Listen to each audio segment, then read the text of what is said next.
আমি তাদেরকে বলছি যে এটা ধরতে পারবে প্রথম সে মাছের মাথা পাবে, এবং এটা দেখার পালা যে কে প্রথম স্থান অধিকারী হয় এবং কে সেই মাছের মাথাটি পায়।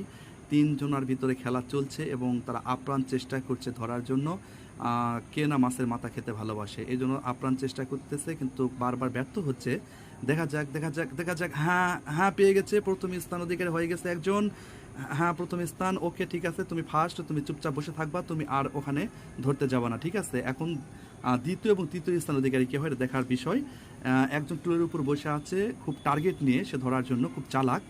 আর একজন শুয়ে আছে, শুয়ে শুয়ে ভাবতেছে যে আমি পারবো কি পারবো না। দেখা যাক কে দ্বিতীয় স্থান অধিকারী হয়। যে দ্বিতীয় স্থান অধিকারী হবে সে মাছের ল্যাঞ্জা পাবে, এটা ঘোষণা দেওয়া হয়েছে। হ্যাঁ, দেখা যাক, দেখা যাক, দেখা যাক। হ্যাঁ, ব্যর্থ, ব্যর্থ, ব্যর্থ। ধরার চেষ্টা করতেছিল কিন্তু লক্ষ্য ঠিক রাখতে পারে নাই। এবার হ্যাঁ, পেয়ে গেছে দ্বিতীয় স্থান। দ্বিতীয় স্থান অধিকারী হয়ে গেছে, সিলেক্ট হয়ে গেছে, এবং তৃতীয় স্থান সে মন খুব খারাপ করে বসে আছে, তার জন্য